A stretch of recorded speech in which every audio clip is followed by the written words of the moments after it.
What is up, my little cheeky breakies? This is Danny with VR Punch, and today we're playing Into the Radius 2.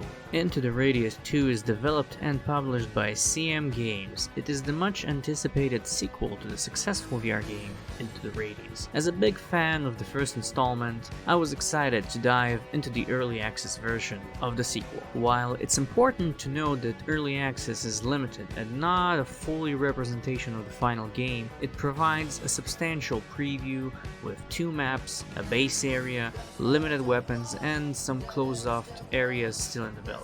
20 years ago, this would be called a demo. The gameplay in Into the Radius 2 builds upon the foundation of its predecessor, offering a more challenging combat experience. The firefights are intense, and the revised combat mechanics demand a higher level of skill and strategy. The early access version features a co-op mode, albeit in an experimental stage, which I'm particularly excited about. This mode promises to bring a new layer of depth and collaboration to the game. The art style remains consistent within the original, maintaining the eerie and tension-filled atmosphere of the Pechorsk's exclusion zone. When night falls, the sense of dread and survival intensifies. The environments are richly detailed, with the maps condensed and packed with tiny, impressive structures that look amazing in virtual reality. However, I did find the new military base less atmospheric compared to the old abandoned trains from the first game, which had a more isolated and a haunting vibe. Story-wise, there's not much. We are a nameless explorer going inside the Pechorsk's exclusion zone. No Slav ladies to save this time. The game still draws heavy inspiration from Roadside Picnic and the Stalker series, which is a treat for the fans of those works. While the narrative hasn't introduced groundbreaking changes, it remains enjoyable and engaging. Performance-wise, I was having around 60 to 70 FPS on my 360 Ti. That's with a screen recording software. Without, it was a steady 80 FPS. Minor gameplay issues are barely noticeable.